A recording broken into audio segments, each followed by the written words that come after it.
It's a beautiful day in Boston, and I'm very pleased to be able to chair this session on industry CRO partnerships and making them work. And I think we're going to have a very lively discussion. You'll notice right away there's no podium here. There are no slides to show. This is really an opportunity to have a fruitful discussion.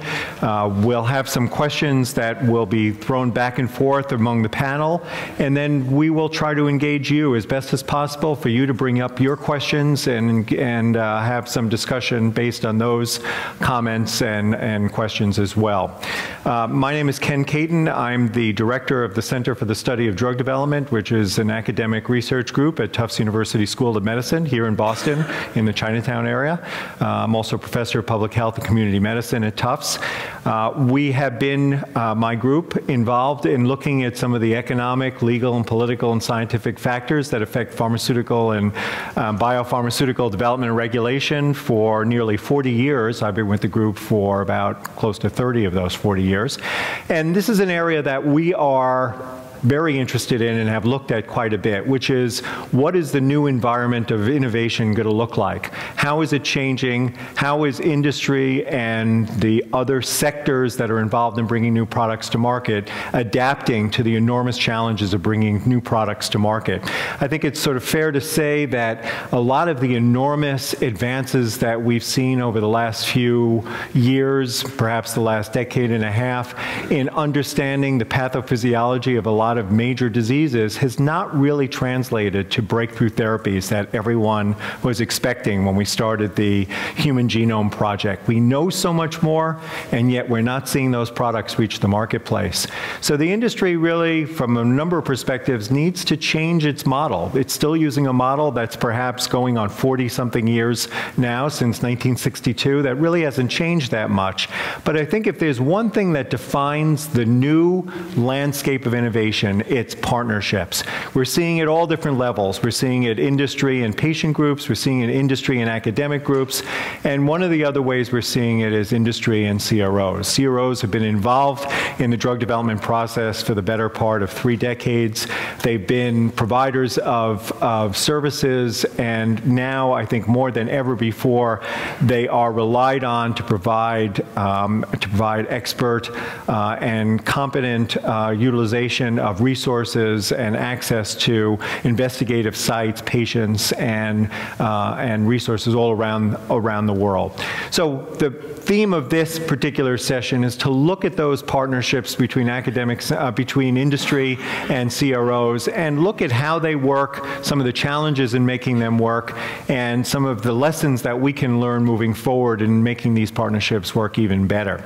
We've established a terrific panel here, and instead of my introducing each of them individually, I'm going to let them introduce themselves and say briefly who they are, where they are, and also perhaps one comment about partnerships that their organization is engaged in, and perhaps one of the major challenges that they see in that partnership. So why don't we start at the end? Jonathan. Okay.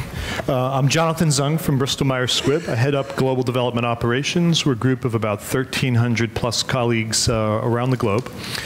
We do a fair amount of outsourcing. We outsource about 30% of our phase 2, phase 3 clinical trials. A little over 3 years ago, we entered into 2 strategic partnerships on the CRO side. We've got strategic partners in the labs.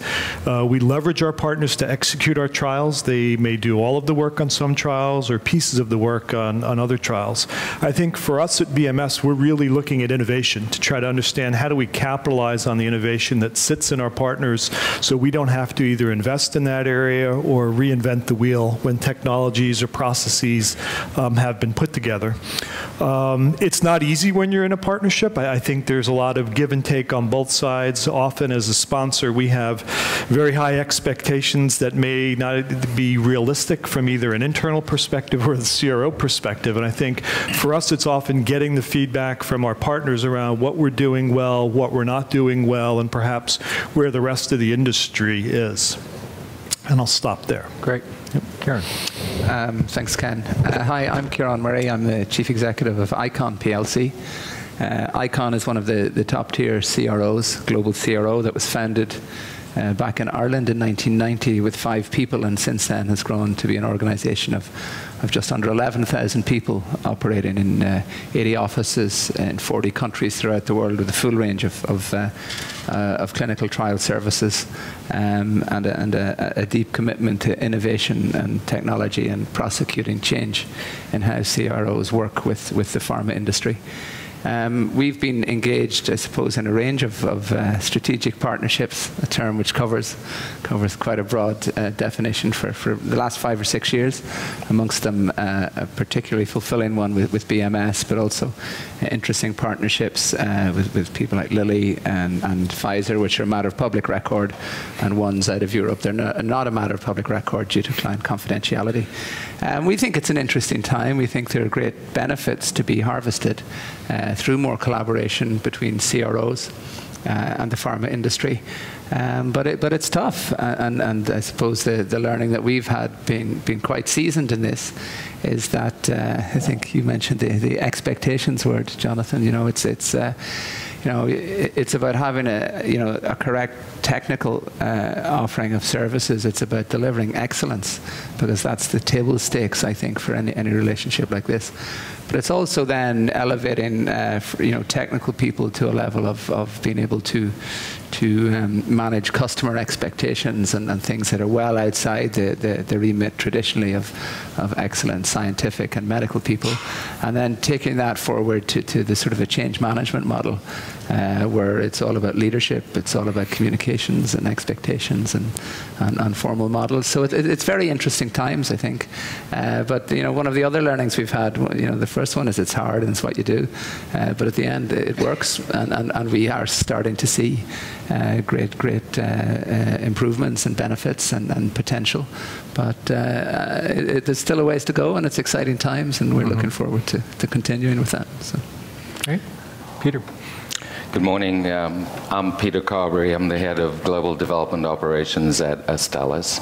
Astellas is about 8 years old, resulting from a merger of Fujisawa and Yamanouchi, 2 strong Japanese powerhouses, which in their day actually had a very loose affiliate relationship with Europe and the US. And so our goal since 2005 has really been to develop a global footprint that is highly efficient and highly effective, that gives us access to patients worldwide in the therapy areas that we have actually made a commitment towards. So urology and transplant have been our heritage therapy areas, and we're now spending a lot of time in immunology, inflammation, infectious diseases, and oncology. And so the need in the organization right up front was to develop a global footprint without actually building our own internal capacity worldwide. That will come as we improve our presence in the market.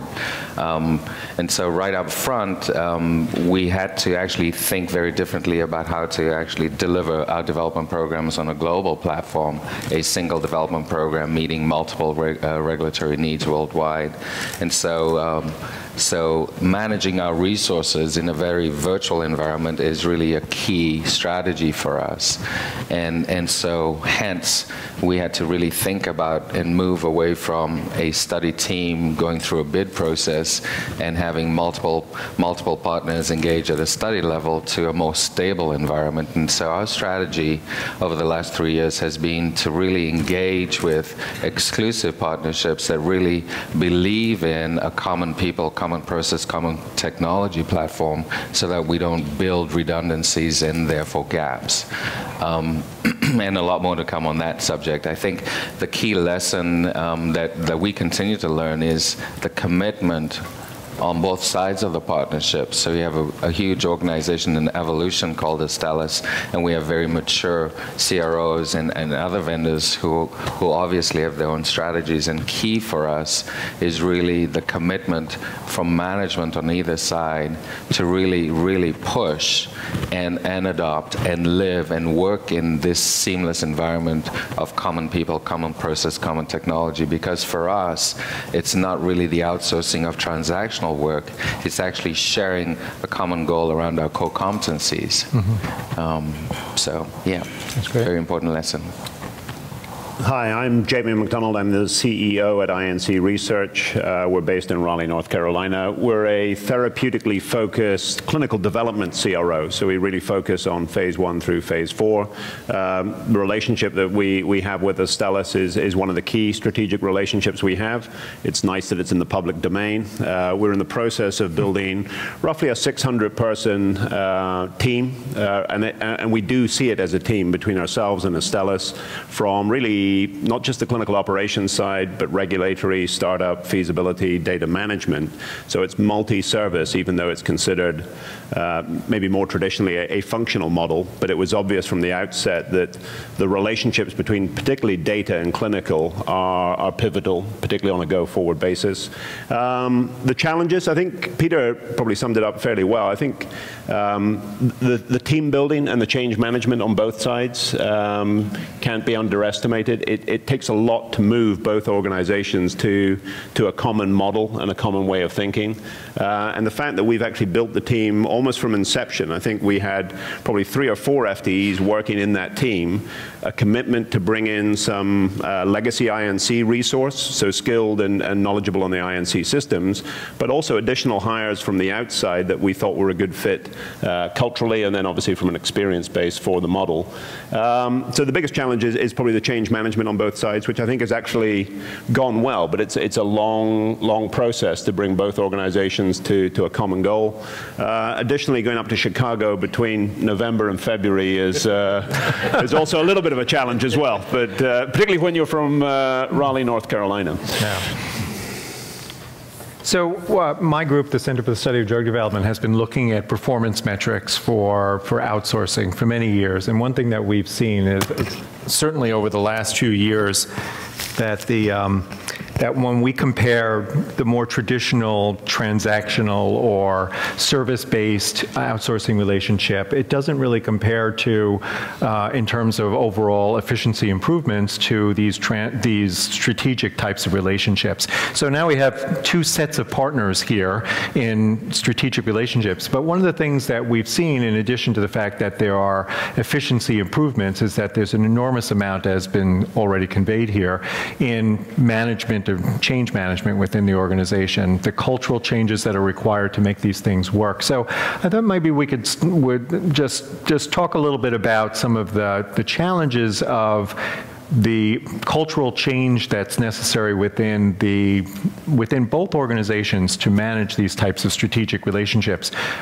moving beyond the traditional pharmaceutical industry model of the past, which was we can do everything. We can take a compound from a lab bench to a marketplace, and now have a strategic partner in this process. So maybe we'll start with Jonathan and Kieran.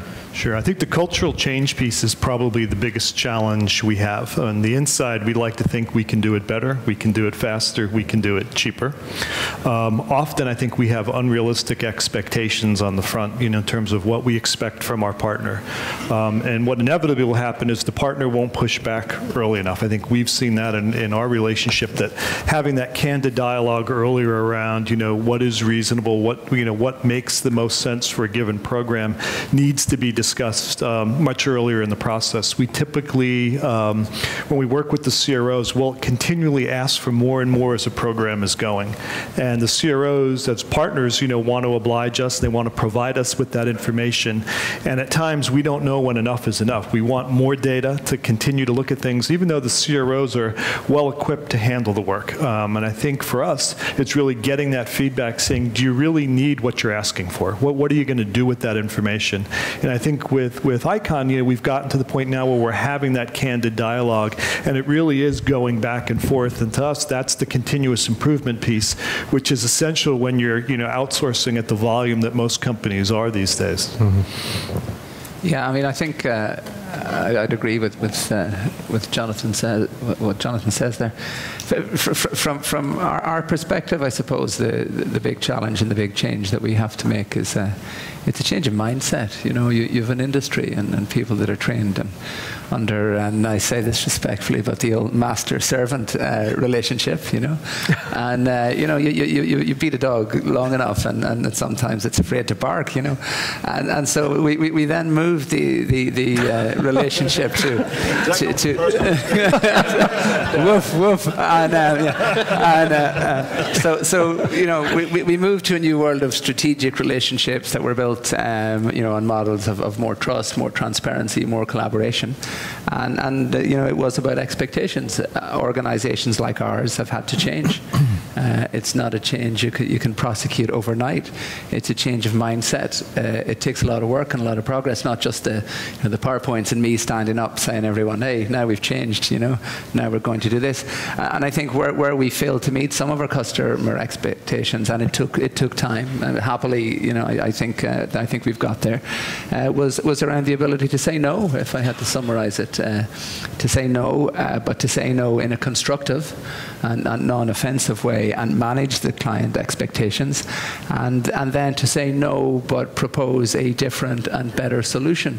So we had to develop people who had excellent technical skills and delivery skills, were used to working off a template and following orders, to be much more proactive and solutions driven, and provide alternatives and manage, you know, customers through that process, and customers who as you say, often had their own way of doing it and knowing better. And then, you know, we had to resist in that period. I suppose the temptation is that you know, you get a partner on board to do things in a new way or a joint way, but you know, one of the big challenges I found is that in that initial wave is to resist being sponsorized. So you know, I've seen instances where we've signed deals to work off joint SOPs and aligned systems, but even some years into the process, you can look and see that in one case, you know, 60% of the SOPs were still the old ones. You know, I mean, that was our fault too. It wasn't just the customer.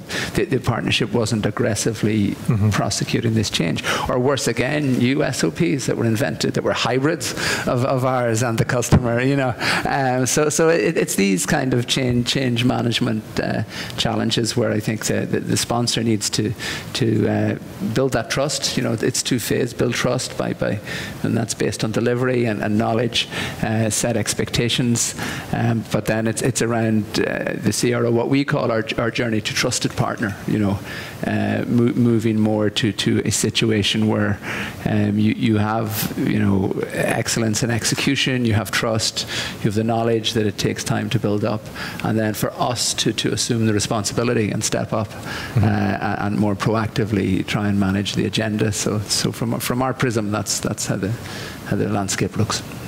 Having the dialogue back and forth between the two companies is essential, right? When something is not working, it's to put it on the table earlier rather than later. I mean, we have a tendency to, when we get frustrated at the end, become passive-aggressive, and I think it's a lot easier along the continuum to share the feedback in both directions, especially if what we're asking for is not realistic, or if it's a duplication of something that already exists. Often, you know, we can take that format and say, you know what, we're going to use what the provider or our partner is going to provide us, instead of saying put it into the format that is the Bristol format. Yeah, and I think, you know, it's I would say we've got good at sharing that now. And I suppose with knowledge and time, you get to understand and maybe be able to anticipate needs. But we have a very clear agenda of I think you know, we've got the common goals now, and it's a question then of just a process around making sure that they're communicated, that the tools and the technology, as soon as we have some new gizmo, and we've done a lot of work on developing some of our platforms like Iconic and Firecrest and things like that. You know, they're in constantly being updated in new versions. I mean, you know, the first thing we do when we get something new is to communicate to the guys here and say, look, we have this, and it might still be a little bit rough and ready, but we want you to see it, what you think. And you know, we've got to the point where when we started our innovation agenda, we sort of, I won't say we developed it in isolation, because, you know, we took soundings and feedback, you know, and worked on it. But now with the strength of the partnership with BMS, we can almost use that as part of our development process. You know, we get it to a certain point and we'll say, you know, how does this look to you? And, you know, anything you would change, or what would you do with it? And I think that's worked very well and made what we do more relevant to what our customers need. So now ICON has strategic partnerships with a number of pharma companies, Pfizer, for example. Do you take lessons that you learn in your dealing with Pfizer to BMS? I mean, how do you do you manage that? Yeah, yes and no, I suppose, is the honest answer. I think the first lesson I've learned about the strategic partnership agenda, there's no two that are really the same, and it's hard to get that kind of cookie cutter approach. You can take learnings, but you know, it's a bit like a second marriage. It's still the first time for a second marriage, you know. And you know, in the US. Okay, yeah. And I don't speak from experience yet, you know. Yes, you know, we have learnings perhaps, but everybody has to live through their learnings to some extent. So you can. I mean, we build in a process around learnings, around when it comes to expectations. You know, the governance structure that should go around the relationship, the escalation paths. You know, we try and foresee obstacles and plan for the obstacles. We use, you know, like the Kotler change management model and a number of these. But every time you do it new, it's new, and to some extent, everyone needs to learn by experience. And you know, it's classic human behavior. The big learning really is that you can make the plans, you can put it in place, but it comes down to leadership and communication. And that expectation that after, you know, the initial euphoria, you will hit the valley of despair, and at the start of every significant change management project, as that model shows. So we take the learnings, we build them in, but the big learning is that even doing that, you're going to have a few moments and a few speed bumps on the way.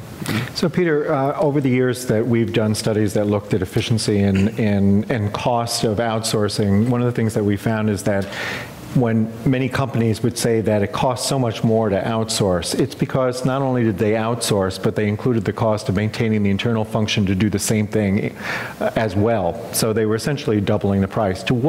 How do you ensure that you're not simply outsourcing but maintaining internal functions to do the same thing? And if you don't mind, I'd like to come back on the cost issue. But sure, but we were very firm right at the beginning to say that the competencies that we would identify as being dedicated and within our partner would not be placed internally as well. And so one of the biggest efforts was actually getting the organization to understand that there wouldn't and there couldn't be a request for a shadow person on the inside.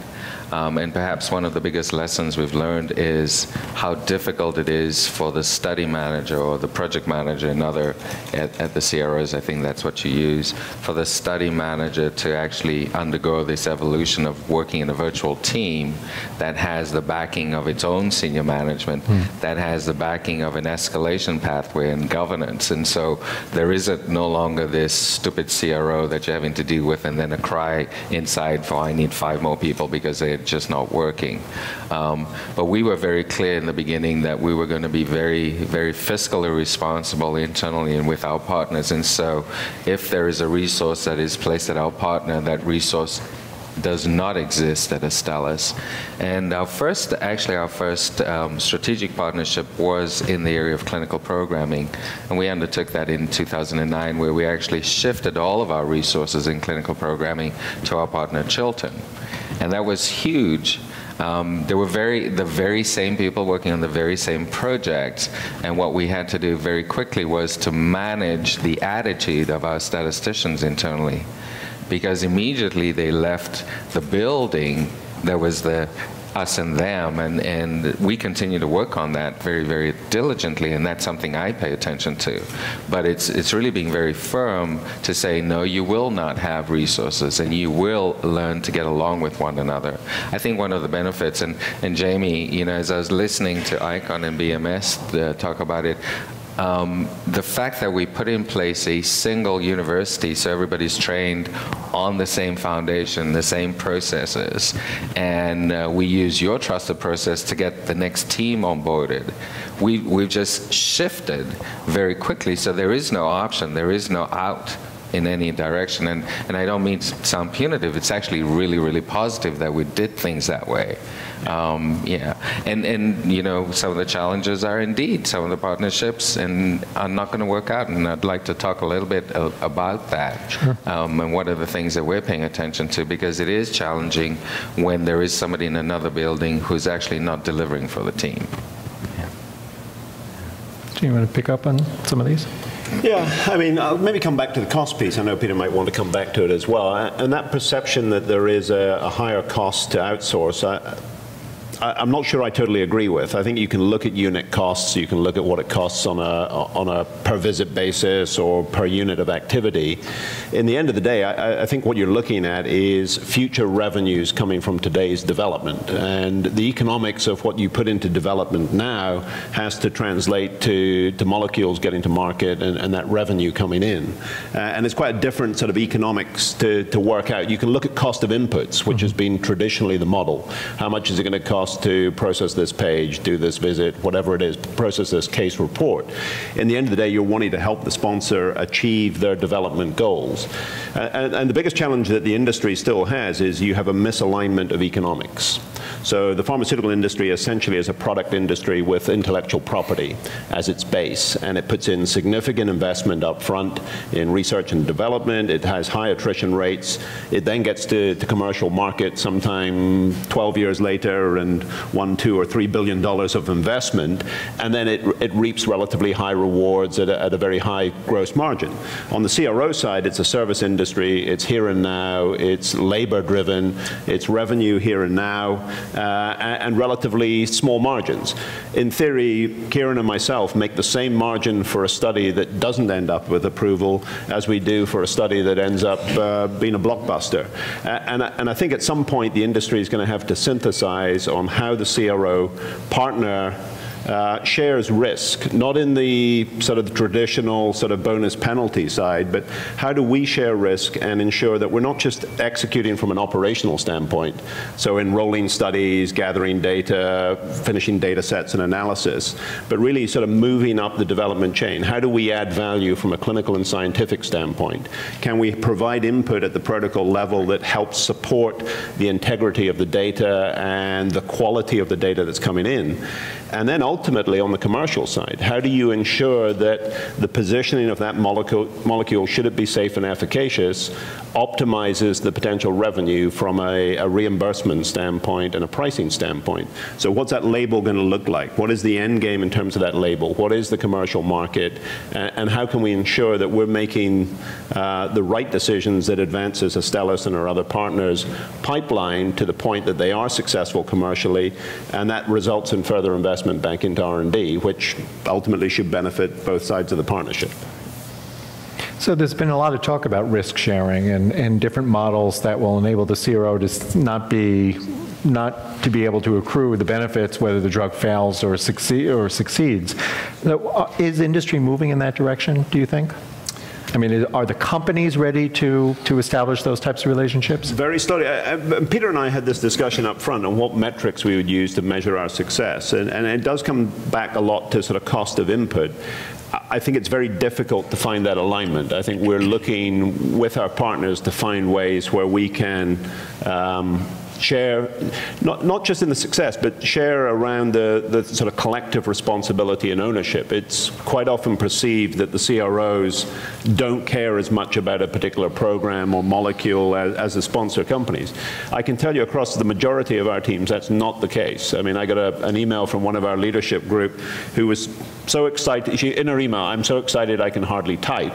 We've got headline results for a program that we've been working on for about 3 or 4 years with one of our partners, and the results look fantastic. And the vested interest that team has is significant, and they feel the disappointment when studies don't progress. Mm-hmm. How you then translate that sort of emotional alignment into a sort of financial model that supports both sides, I think is still a work in progress. I haven't seen any good ones. I think there are some in the public domain that are still in that bonus penalty category, which I think is a step in the right direction, but they're not as aligned in terms of other industries where there's mutual benefit in the sponsor organization driving sort of volume and their commercial success, and it benefits, for want of a better term, the vendors that support that process.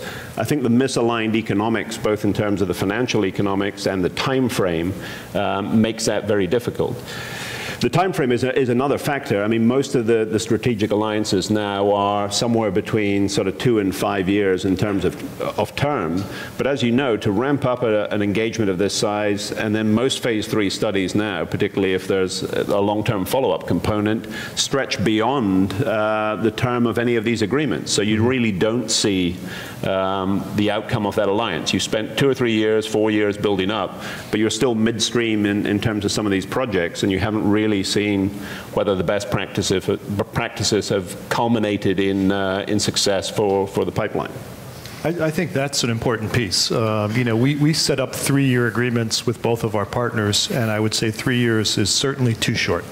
We're at the point now, you know, with ICON where I think we've got the right team in place, we've got really good chemistry from the folks managing the projects, and we finally have that open dialogue we probably didn't have 18 months ago.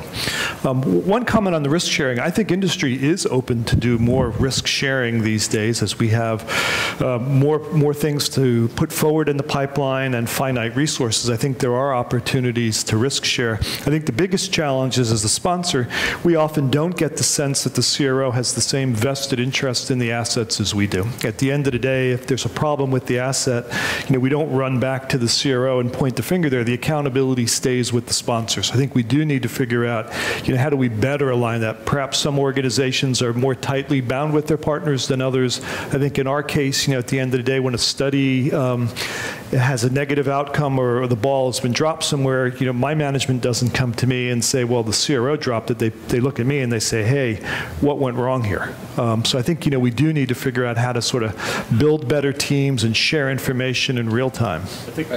Sorry, could I jump in? Please. Yeah. You know, I do want to make the point that I don't think we should be confused about the 2 different types of relationships. So on the one hand, there is a cost of development, whether you have a good molecule, bad molecule. And it's really around decision-making and design that leads you down the path of great decisions as to moving from one phase to another. There is a sunk cost.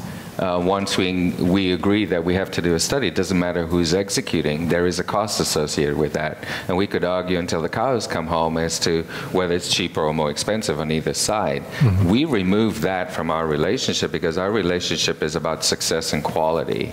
And that's within execution.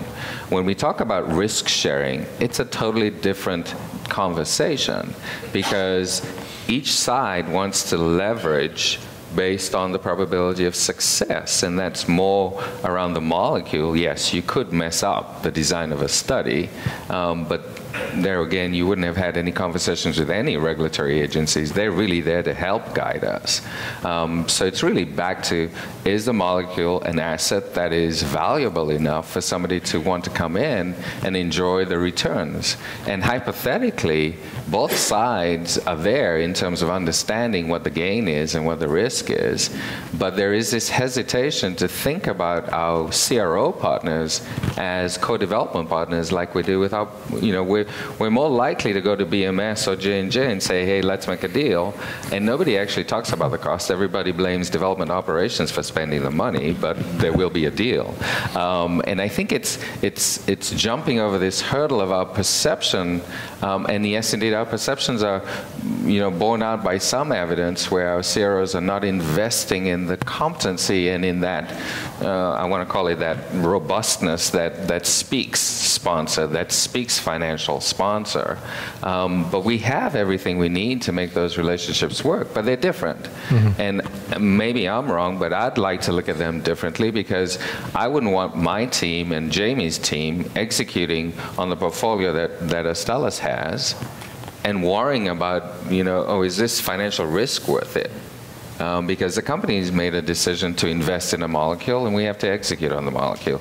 Two different, and they're more or less parallel conversations about financial risk and reward. Right. Yeah. So Karen, I think that's a very good point, Peter. And I think it comes down to defining the role of the CRO. I've worked in many industries, and only in this one the last 9 years or so. And when I look at it, there is a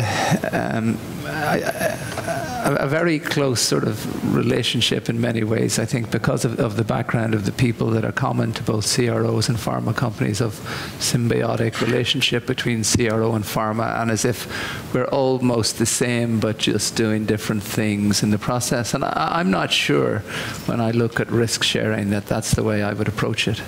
And I'm not sure. I mean, it's something that's current, and it's happening, and it's evolving.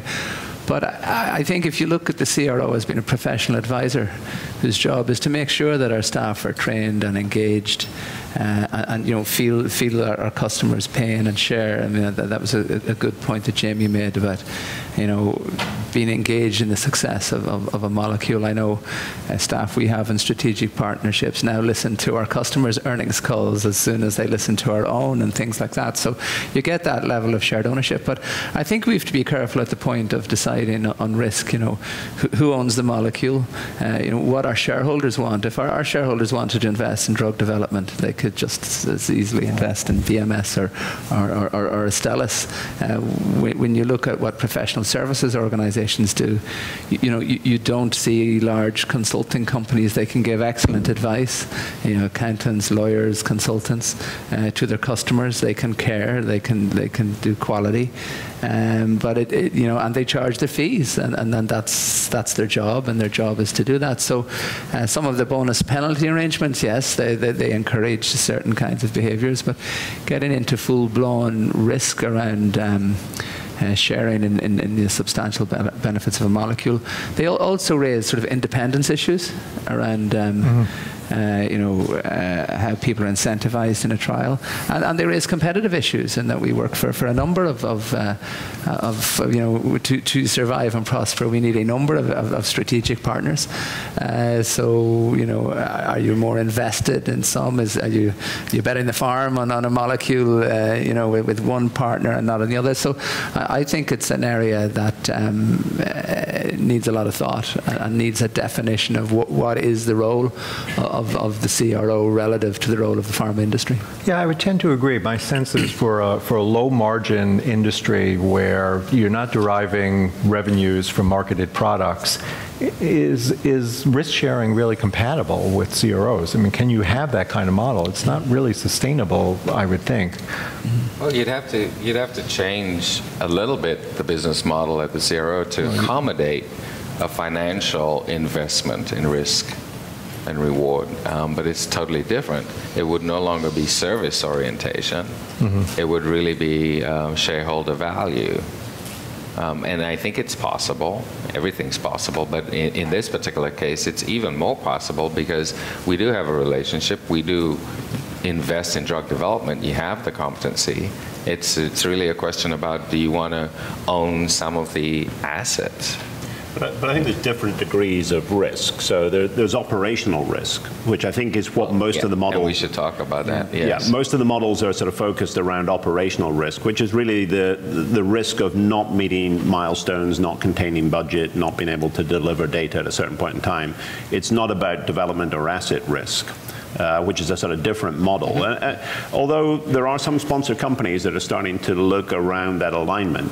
I mean, the thing we have to remember, the biggest challenge that the pharmaceutical industry has at the moment is not the cost of development. It's the cost of developing molecules that don't meet the commercial market. It's a cost of attrition that is really driving up the overall cost of development. It's going to be very hard to lower unit cost in itself. I think there are new innovations. I think the technology is helping. I think some of the risk-based monitoring is helping. But it will make marginal improvements in the cost of drug development.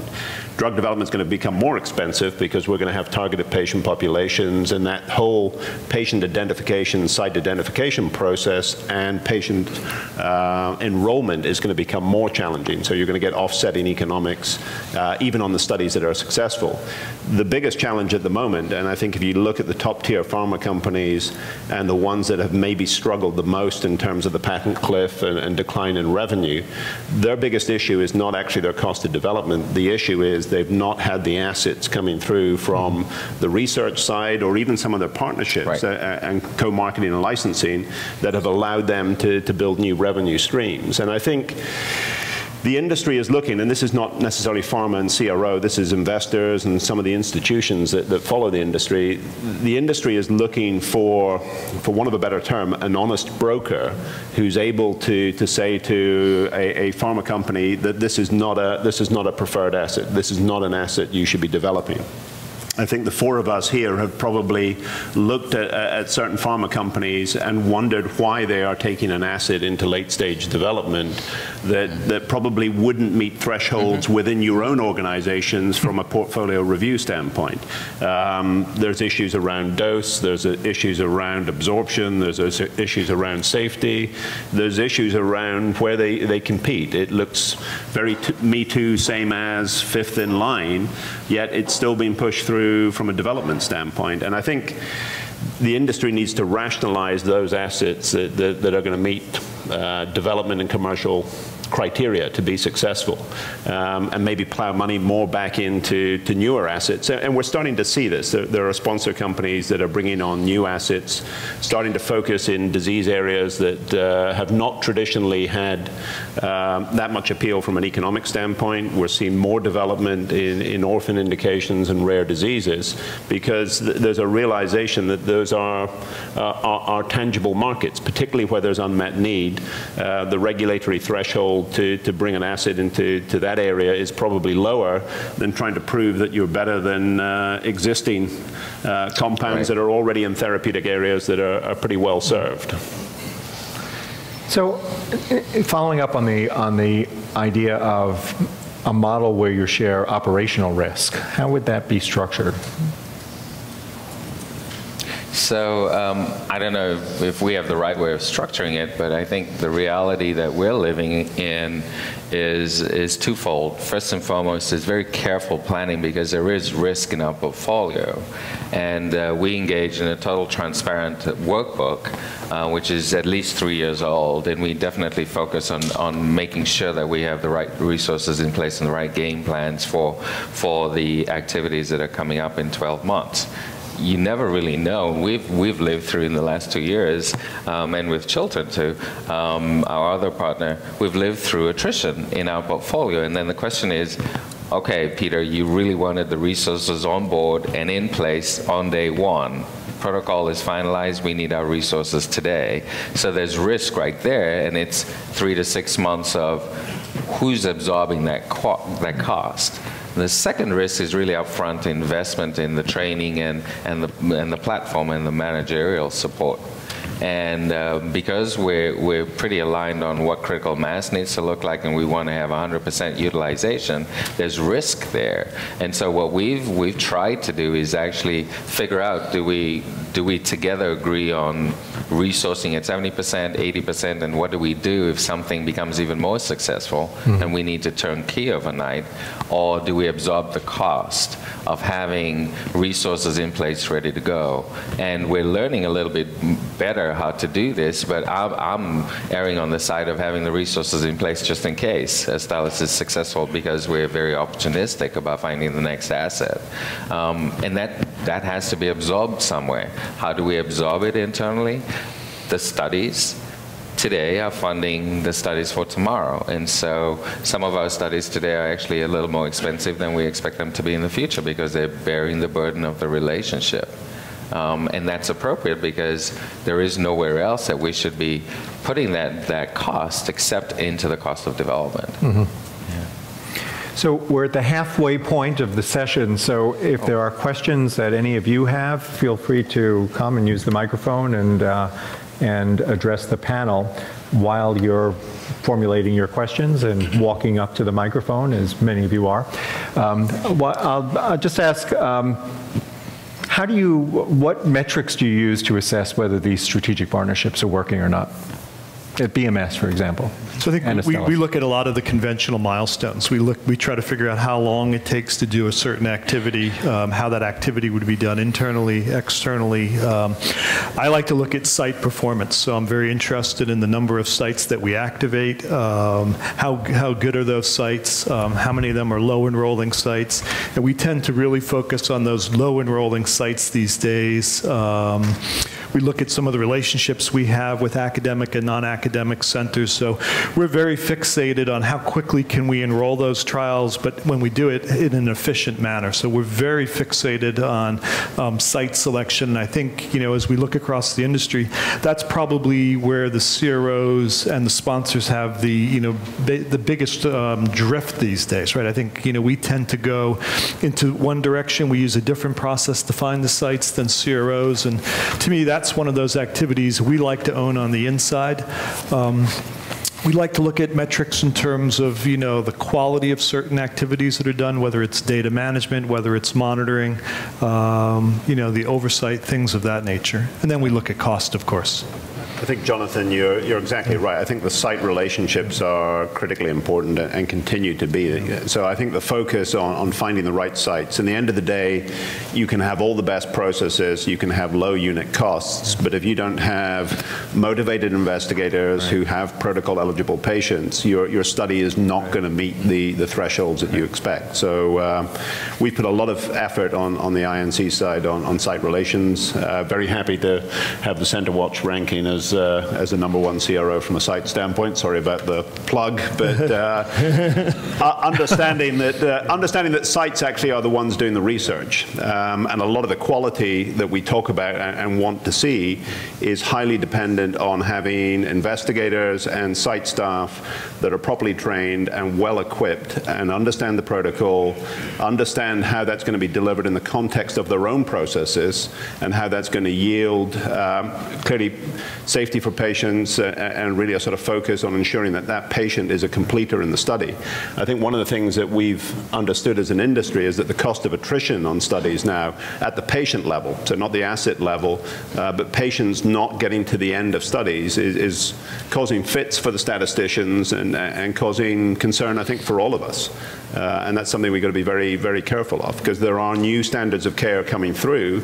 You've got patients that are on studies that require very long-term follow-up, and if there isn't a good route for that patient to continue within that study parameter, then they're apt to move to the advancements in standard of care, and that just messes up the whole study design.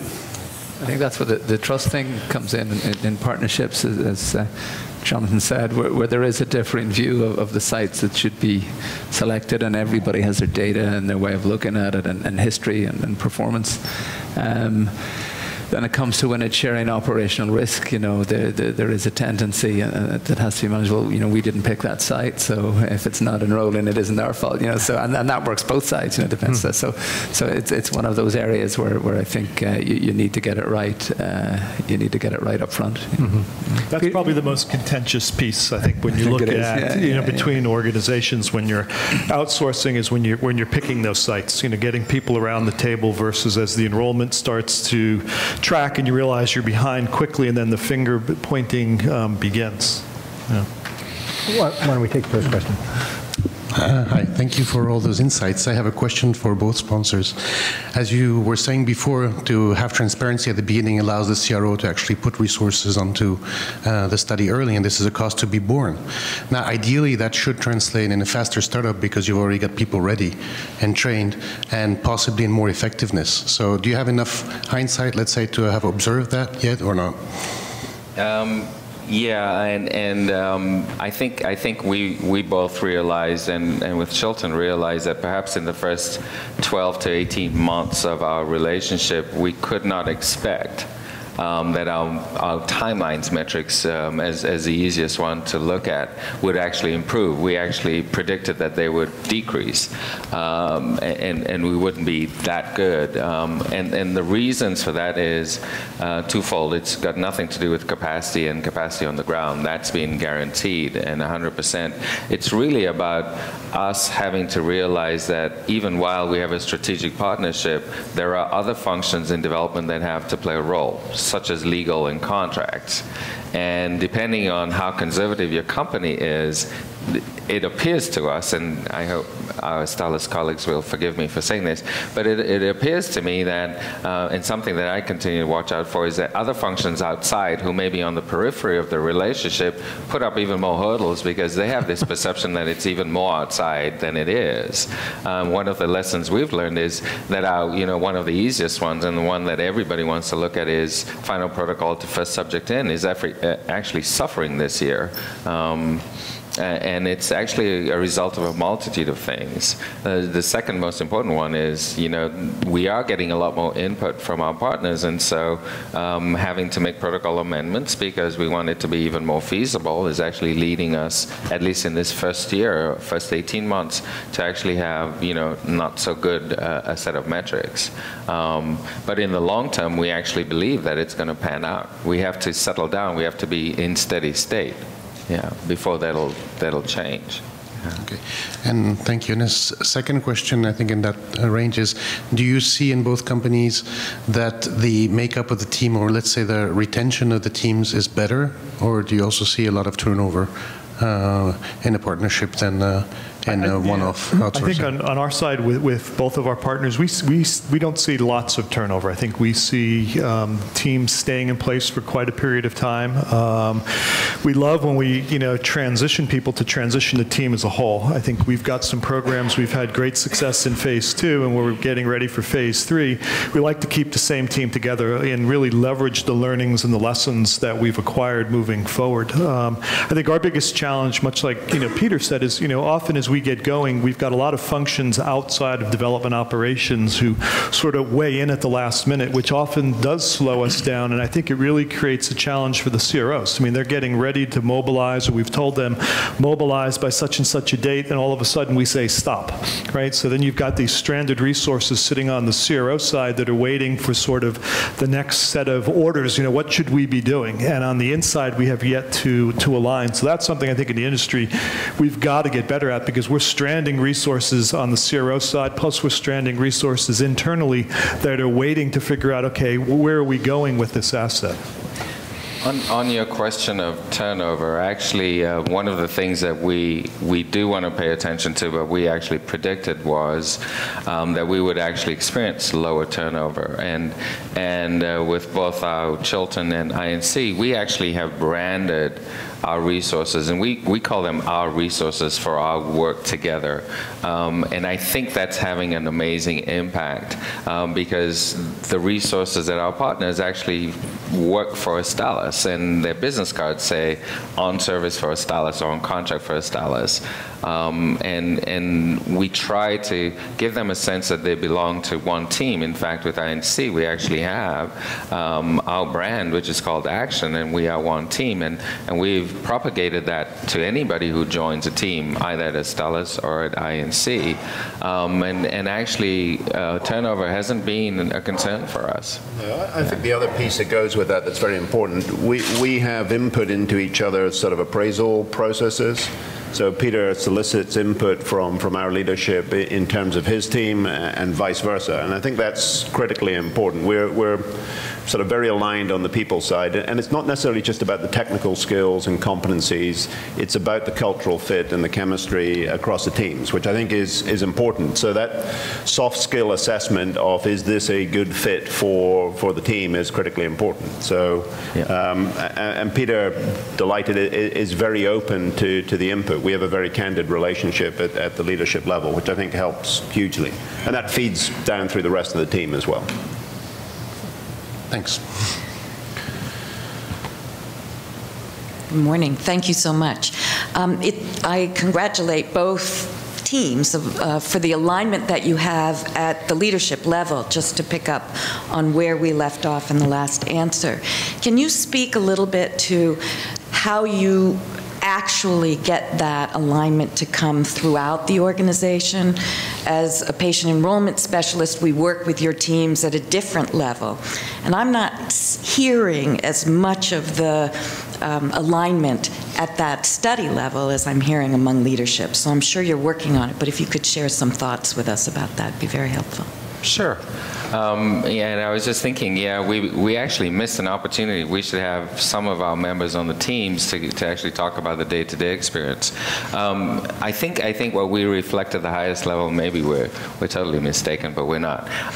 We actually engage every team, and every team gets onboarded for the next bit of activity. And some people from the outside have actually called the day that they spend together, called the Quick Start Camp, as a day that you go out and worship and communicate with the universe. But it actually is really about bringing people together around a common goal and forming that single team that is going to take the next study forward. And so we actually invest in that time and that money to do that. We also have study teams that actually have the power and the ability to work out issues together or to bring them up. And so right from the bottom all the way to the top, we're actually speaking the same language culturally, but we're also in support of one another from bottom to top. And I think it really, really works really well. Yeah.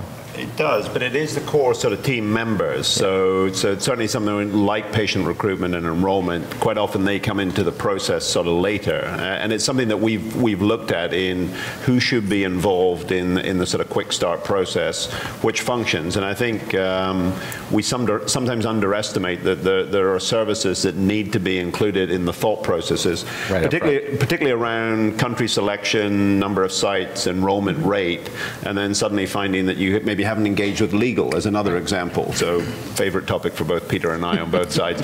But patient enrollment as well is probably one that needs to come into the communication loop earlier around particularly the timelines, any potential delay, what does enrollment look like, what are the key objectives, and make sure that's cascaded out from the team to all the support groups as well. Because I sometimes think that it's the wrong term, but the peripheral groups that are maybe not part of the core study team, but are critical in terms of delivering the study, sometimes get information maybe secondhand, and they don't always have the context that is created at the Quick Start Camp. I think, though, that's one of the challenges of the model that you've touched on there.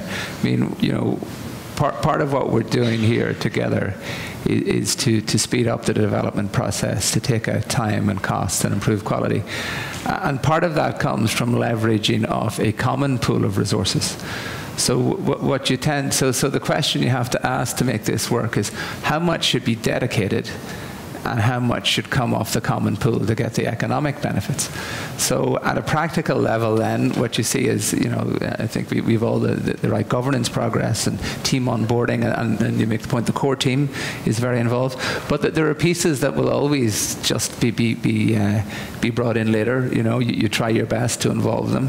If it's patient enrollment and it's in far-flung regions, there may not be the scale in a particular program or study to justify dedicated resources in that place. So you'll be pulling people in that maybe with the best will in the world have been onboarded late or are trying to get up to speed. So I think what you tend to see there are just of the natural human management challenges that comes from both organizations managing thousands of people across dozens or multiple jurisdictions. So can I have one follow on to something, Ken, that you started with, which was talking about innovation.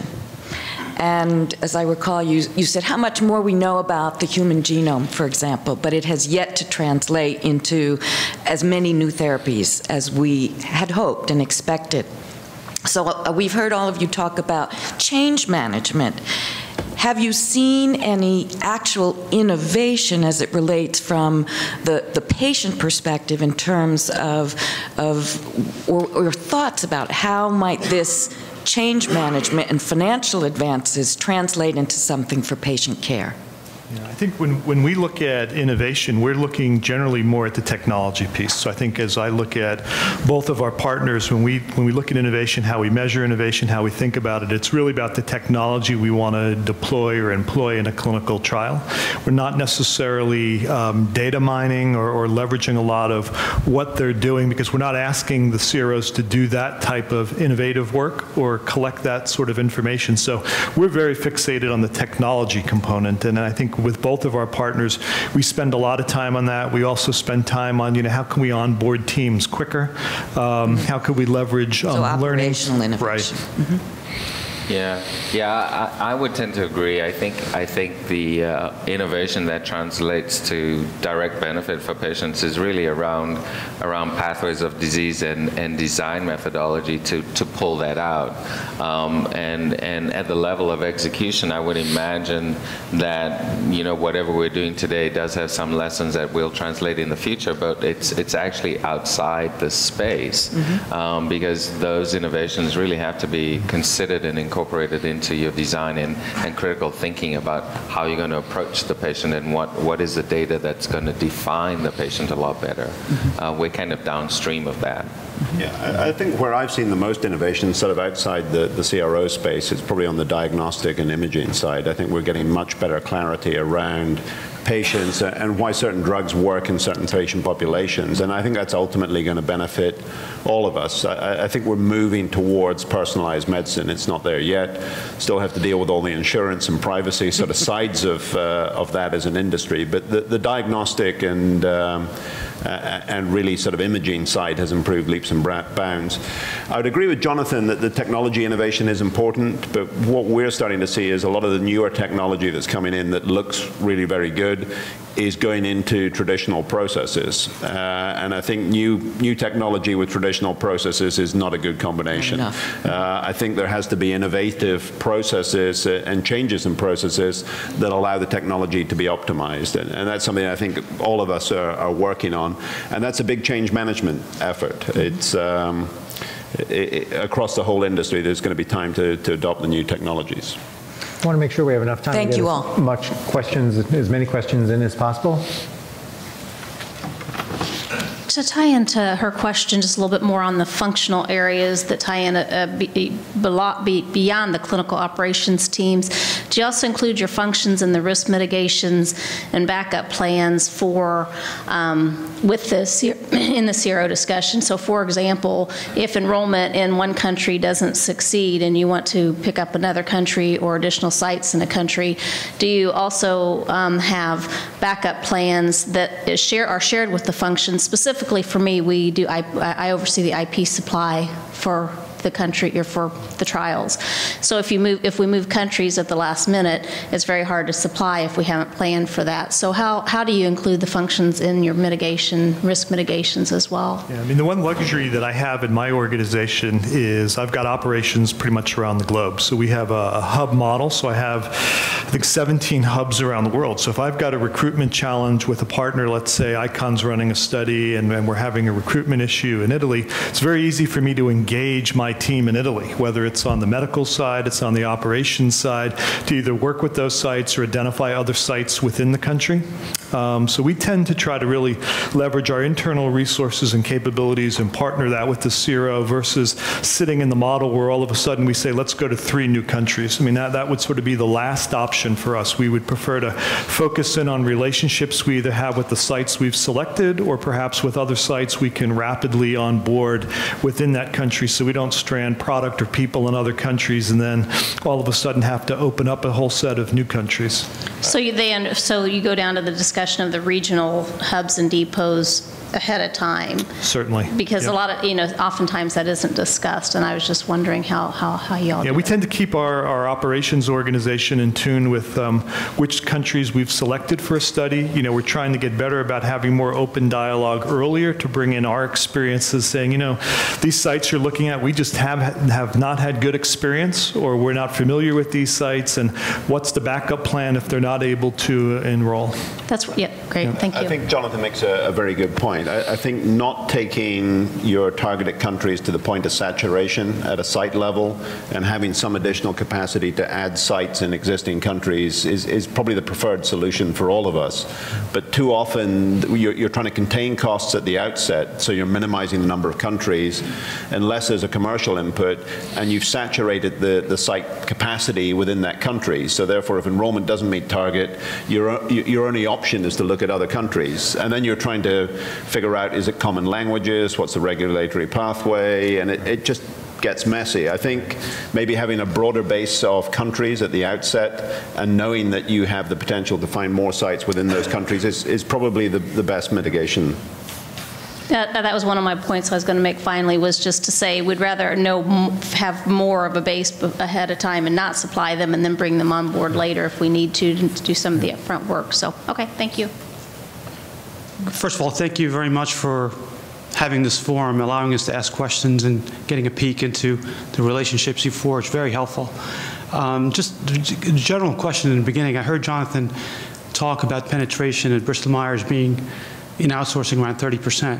Not sure if it's the same at Astellas, but I wanted to just kind of touch base on that a little bit, get your thoughts on whether that's related to calculated strategy from the beginning, or is it based on perceived quality, other issues? Is it by choice, or is it kind of on a go and see basis? And then I want to go back to the previous questioner about innovation. And as a second question, get your thoughts on, are you building any innovation, not so much efficiency and metrics around efficiency, but true disruptive innovation? Are you taking that into account when you are forging the relationships to allow for a movement and a change in a different direction? I'll take your answers. Thanks. So let me with a lot of questions in there. I would say, we've come to the 30% by lots of experience with outsourcing. So as I look at my organization, we're equipped to do a vast amount of our work. There are certain studies we like to outsource. There are other studies we tend not to outsource. So we go study by study to decide what we want to outsource. We think at about 1,300, 1,400 internal employees, we're well equipped to pretty much do any sort of trial under about 3,000 subjects. As it gets larger, we'd rather leverage a partner in that space. When we think of disruptive innovation, I don't know that we've spent a lot of time with the CROs talking about that, in all honesty. I think there are a lot of technologies the CROs have that could be disruptive. I'm not sure that we've had the right mindset over the years to think of those technologies in the way that they're disruptive, and how could we leverage them? I think some of that comes from the fact that we're in a pretty regulated environment. Once you agree protocols and stuff with the FDA or the regulatory authorities, and these are long-term projects, there is a tendency to have a little bit of inertia in it. And I think the focus has been on operational efficiency. So, I'm not sure I could point to anything that we have that's disruptive that we haven't talked about or offered up. So. So I'm not sure that's at the top of our agenda. At Astellas, our strategy was really to ensure that whatever came into our pipeline, and we have a very good sense as to what our pipeline looks like over the next 10 years with all of the attritions adjusted in, it was simply a matter of understanding the total capacity to execute development's work. And then recognizing that the organization at Astellas makes an arbitrary call on the investment in internal value of resources and use that as the basis. And so we're 100% outsourced for site monitoring. And we're, significant in the area of clinical programming, 100% in clinical programming, and perhaps 50% outsourced in statistics. And you begin to see a model here. Study management is right now around 65% outsourced and 45% insourced. And so rather than have these arbitrary numbers that say, okay, for sure we don't want this to go out and that to go out, what we've agreed is that we acknowledge that we work in a matrix and there is the team, and our job as functions is to provide a seamless interface to our teams, and our day jobs is to figure out what the capacity needs to be. And we'll make those decisions and adjust them as we relate. I think part of the risk of the investment is we've called out very specific core competencies, and we'll continue to look at those. And then it's going to be a question of critical mass. On the issue of disruptive technologies, I think it's all very relevant or relative. Because depending on the evolution of the organization and how old your technology is, you're probably bringing in some disruptive 19th century technology. It is disruptive for you. And I don't mean to sound really negative. I think I'm reflecting perhaps my own experience at Astellas right now. But disruptive technologies are really about thinking very differently about how we leverage our technologies and tightening up some things. So, for example, the big idea that we have coming on board later on this year that everybody's going to be screaming about is our data transformation project. And we believe in a metadata environment. And we believe in real-time, all data available from multiple partners. That's our aspiration. And this year, we're fundamentally changing the way we actually capture and clean data. So if the aspiration is disruptive, and I'm so excited about next year and having data available at my fingertips, even if I am a dummy, it'll give me relevant data that helps decision making. It begins with really fundamentally changing the way we capture and clean data. Yeah. And we're going to have to be extremely efficient and disciplined. That's disruptive. The other one is ensuring that 75-year-olds and 85-year-olds and 95-year-olds actually adopt smartphone technology and techniques, because we're a totally electronic patient-reported outcomes house. That's disruptive technologies for us. It may not sound exciting for somebody else. So I think it's all very relative. And the big disruptive technology, it's all relative. So cues me up for my question. So good morning, and thank you so much. I think it's been an excellent session so far. Mentioning technology, we're looking at the CRO-sponsor relationship, and we understand it's moving more from a transactional outsourcing model to more of a tighter strategic relationship. We've been tossing around the topic of technology, so my question is twofold. One is, where do you see technology as an equal part player in the CRO sponsor relationship as it relates to empowering your outcomes? You know, we're looking at outcomes, we're understanding how do we come up with either disruptive outcomes, breakthrough outcomes. So I'm very curious about that. So that's my first part of the question. The second is, what is a risk-sharing model? So we look about risk and reward as it relates to, you know, leveraging a specific technology or types of technologies that, again, power up your business. So I'm very just interested in understanding how that plays into that tight integration of the trusted relationship.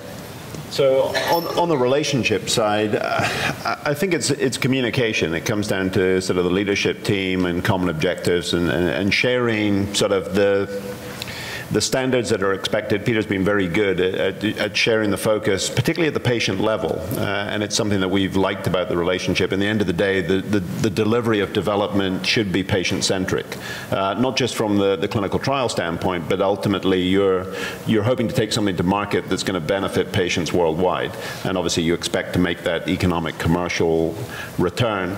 On the innovation side, I think what we're seeing, and we're waiting for more, is around things like risk-based monitoring.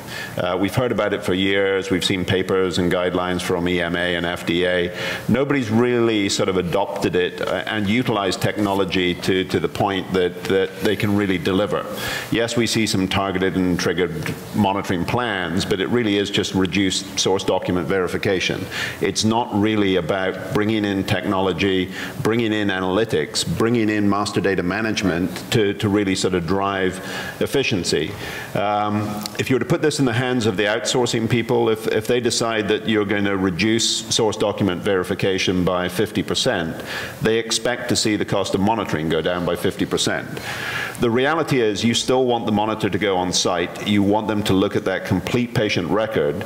The source document verification is a minor component of viewing that patient and how that patient has been brought into the trial, how they've been consented, do they meet the inclusion-exclusion criteria, and how has that patient progressed from a welfare and protocol standpoint so that they are not just a valid part of the trial, but they've been cared for appropriately under ICH GCP. And to do that is the critical part of monitoring, not doing the reverse monitoring to say this data item within the ECRF is matched and found within the patient record. And I think what we've got to realize is that the monitor has a key role on site in terms of the site relationship and many other aspects, not just source document verification. And I think what we've seen within the Astellas organization is that patient focus really translates across not just the Astellas team, but the whole Astellas INC team, and that we're looking at the conduct of the site and the care of the patient as being primary to delivering good data as part of the trial. I mean, I think risk-based monitoring is going to change the whole paradigm. So I think the role of the monitor will dramatically change over the next 18 to 24 months. I don't know how many people have looked at the Transcelerate position paper on risk-based monitoring, but if you haven't, I'd encourage people to look at that, because I think that's going to dramatically change how we monitor, what data is looked at inside an organization, the role of statistics inside an organization, the roles our MDs are going to be playing in real time, looking at data, why we go out to sites. So I think, you know, if you want to look at disruptive technology, to me it's going to be risk-based monitoring. It's going to be able to sit at your terminal and to really understand the data in real time. And I think the organizations that have that technology are really going to be able to help the sponsors move more rapidly to embed that, understand the data in real time. I think that's true, because when we look at the IT solutions that we're providing in this space, it's not just about cutting down source document verification. I mean, you know, part of the big thing here is we have central monitoring groups, and we're pulling in information by patient and by site right across the study. And when you're down to before that just CRA management, you're very much reliant on, you know, a CRA will see a limited number of sites, and they may or may not see data patterns. But by deploying this sort of technology right across the study, you're getting the whole data of the study. You're seeing sites, and then, you know, looking at stuff the other day where, you know, a particular site, everybody's blood pressure ended in 0. You know, what does that mean? You know, so you're starting to see things that fall out. Fall outside. So you won't have to worry about source document verification. So you're starting to see the data that falls outside the patterns right across the study, and there's more than risk-based monitoring. You know, that's bringing patient safety and quality to the agenda, which, you know, I think the RBM is a part of that, but I think you're getting risk-based monitoring and a higher level of quality. The biggest challenge around this is getting the regulators to actually give some definitive, not just the vague guidelines. And the Transcelerate paper was interesting, but it wasn't definitive as to this is how we're going to do it. It was overly generalized. Right. And actually the thing that it didn't focus on is, from my perspective, I don't know about others in the room, the biggest challenge is site performance. So the Transcelerate paper didn't focus on the fact that there are different grades of sites. There are some sites that, to be honest, are excellent. The physician, the whole site staff, their process, their controls, we probably don't even need to go on site. We just need to make sure that they're trained, they know the protocol, you could leave them alone. There are other sites that, through our own collective knowledge, which as an industry we're not great at sharing, those sites need more support, they need more development, they need more training. We've got to watch their processes, we've got to watch the way they handle turnover at the staff level, and maybe you control those sites more to say, we're going to put a more experienced monitor on, we're going to have more regular visits, we're going to cap your patient enrollment at a certain level and then assess those patients to that point in time before allowing further enrollment. The Transcelerate paper is too broad brush. It's assess the risk of the compound, determine the level of source document verification, determine the tools. The biggest risk in protocols is variability at the site level. And I think we have enough knowledge to be able to sort of pinpoint sites that need more help, more support, and should be under closer watch, which I think the tools that do exist sort of commonly across the industry and being further developed that give sort of analytics at the study and site level and patient level are key. But that's where I think the integration of the data becomes very important. So I think the Transcelerate paper sort of sets a platform. Then each company has different databases that we integrate. So I think if you start looking at the technology, we know which sites right from the get-go are going to need more oversight, and we know which sites are going to enroll quickly, and then we have to put a cap on to make sure certain things are being done. So I think, within organizations, we have that. The risk-based monitoring, I think, that Transcelerate's put forward has really been done, with EMA, with FDA, and it's really opening up the dialogue, because I think the initial guidance were rather generic. And this is about trying to figure out, how do you really implement this across the industry? Yeah. So to get back to your question on, how are we gaining efficiencies, or how are we optimizing and leveraging technologies? I think in our case, we made it very simple. So I'm bringing us back down to today, a little skeptical on risk-based monitoring versus site performance and protocol violations. But one thing we agreed right up front is we wouldn't duplicate each other's technologies and then try to build integration, intersection, or connectors between our technologies. So we made the decision at Astellas, because we already have a sunk long-term investment in all of the technologies that are required for us in research and development. We welcome them onto our platform. And one of the biggest challenges we didn't anticipate was how difficult it would be to communicate to IT infrastructure that VPN access is necessary like now. But apart from that, we live on single instances of our platforms for data management and for analysis and for reporting and submissions, since we also are an electronic house for medical writing.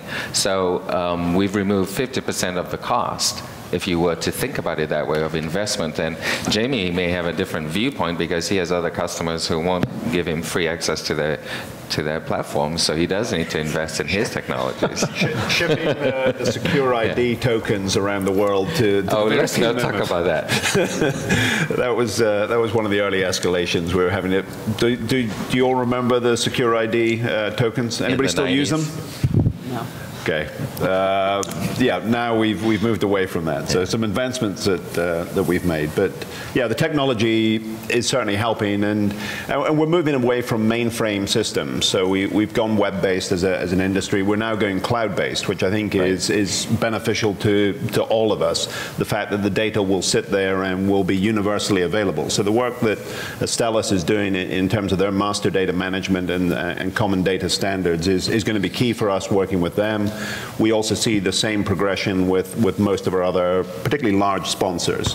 Huge effort in getting to common data, so that you can start to look at safety for a particular compound across all the studies that have been run, site performance across the same site and the same investigator across multiple different studies as well, is starting to benefit the sort of knowledge use within the industry. Excellent. Thank you so much, gentlemen. Good morning. I just wanted to hear a little bit more about when you feel like you don't have a good fit between yourselves. I think you had kind of mentioned it before, Dr. Carberry. How does it feel? What does it look like when you know you don't have the resources internally, and you on the CRO side, you've invested these resources? Can you talk a little bit about your experiences when it hasn't been a good fit in the partnership? Nah.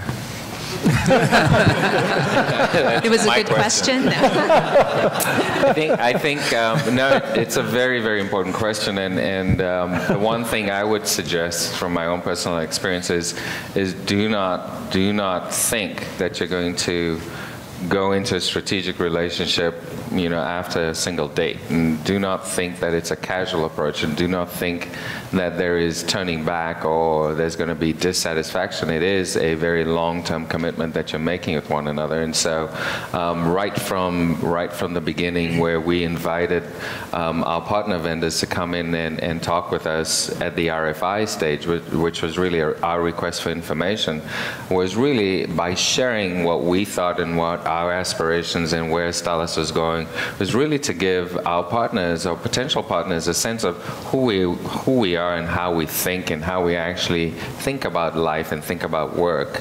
And to have that reflected back, I think that was one of the perhaps defining moments, apart from the weighted scoring and the quantitative blinded fashion that we did things, all of which are really critical because it removed the bias of our previous relationships and removes the bias of our personal relationships. But at the end of the day, you need to be able to go to work with these people every day. And fit is this ethereal thing that you know when it's there, and if you don't pay attention to the signs that it's not there and you're signing the contract, you're already in trouble on day one. And so I think being in click with one another, and I hate the word fit because it's not measurable, but knowing the commitment and trusting more than just the word trust, because you're building together and you will sign together, but it's a long-term commitment, knowing that you want to do that. And Jamie, and you're here as well, our colleagues from Chilton, knowing that we wanted to be in this relationship and thinking the best about the relationship from day one, and then being committed to making sure it was successful. That for me was, that's fit. That was fairly obvious from the outset, because I think Astellas was going down a route that was specifically functionally focused. So therefore, they could have ended up with multiple vendors in different areas. And I think the reality was INC was selected in multiple areas. And to be honest, we have a very good working relationship with Chiltern. So a traditional competitor, but a partner as it relates to Astellas. And I think that definitely helps. And Kieran and I have talked. It's important that the CRO industry is successful as a complete industry in support of the pharmaceutical industry needs. Now, clearly I'd like INC to be a little bit more successful than ICON, but that's a subset. We don't want the industry to fail. We don't want CROs to do poor quality work or run into performance issues. And we have the ACRO board members here, so we have an association within the CRO industry, and really looking to ensure that we're getting the right caliber of people in, quality, training, and really trying to advance the CRO industry's performance collectively. And I think that's going to be an important step in ensuring that this outsourcing model continues and that the pharmaceutical industry still gets value from the work it outsources. I think we have time for two more. Back to transparency, I'd finish, when we were going through the process of getting to know each other, you just got to be honest and open, transparent. I think we have time for two more questions, brief questions. I heard some comments about, when you're outsourcing and you're going into a strategic partnership, you don't want to have any shadowing, no duplication of efforts and oversight. So I was curious, in how many of your strategic partnerships do you typically have a component of rebadging? And if you do that, because you're retaining your knowledge, your IP, and your passion out there, so are you typically involving rebadging in your strategic partnerships? And if so, at what stage in the partnership do you bring in the rebadging element? So I'll maybe start that. On the Astellas side, no real rebadging. I'm a result of a rebadging let me work this out, 18 years ago. So I originally joined the industry through Syntex, who were acquired by Roche shortly thereafter, and actually rebadged to Quintiles back in 1995, back in Scotland. So that was one at the time. There was probably 200 or 300 staff there. And then I was intimately involved on the rebadging of the Herx, Marion Russell, Aventis staff in Kansas City, their Drug Innovation and Approval Group, about 500 staff moving to Quintiles in 1999. So it does happen, I think with mixed success. So I've seen it a number of times, and it all depends on the culture on the sponsor side and then the CRO side. And certainly Quintiles had two major clinical ones when I ran their clinical group back in sort of the 2005, 2008. One went very well, where there was complete alignment on the sponsor side, and there was a complete sort of transfer of the team, very low attrition, a lot of sort of common processes shared, and the management layer came across well, so there was a lot of continuity. There was another that really went pretty badly, and there was a lot of acrimony, mainly back towards actually the sponsor company, and and it just wasn't managed or handled very well, and it put a lot of stress on the whole team and the relationship and, to be honest, on site performance. So I really think sitting down and finding the right cultural fit and really sort of working out what it means to the team to move from sponsor to CRO side. The one thing that I learned probably in the last month, I was at the PCMG conference, which is the industry outsourcing group in Europe. I asked for a show of hands in the room on how many people had worked on the sponsor side and the CRO side, and this is the outsourcing group within pharma and CRO representatives. But about 2/3 of the room had actually worked both on the sponsor and CRO side. So there's now a lot more commingling. I think there's a lot of understanding in terms of both perspectives. Some of our leadership team that are involved with the Astellas relationship have worked very much on the pharma side as well. And I think that joint appreciation of the differences, but also the similarities between sponsor and CRO is important to have in any relationship. So when we worked with Chilton to put in place our strategic partnering for clinical programming, it did require almost 30 staff that were rebadged.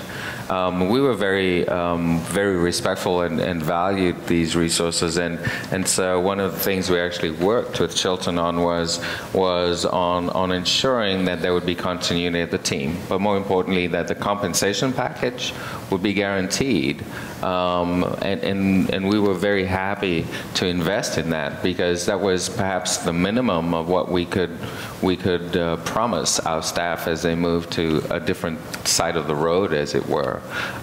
For other partnerships, it's really been building our capacity worldwide, so we haven't had to rebadge. I think rebadging, just the name is really horrible in the first place.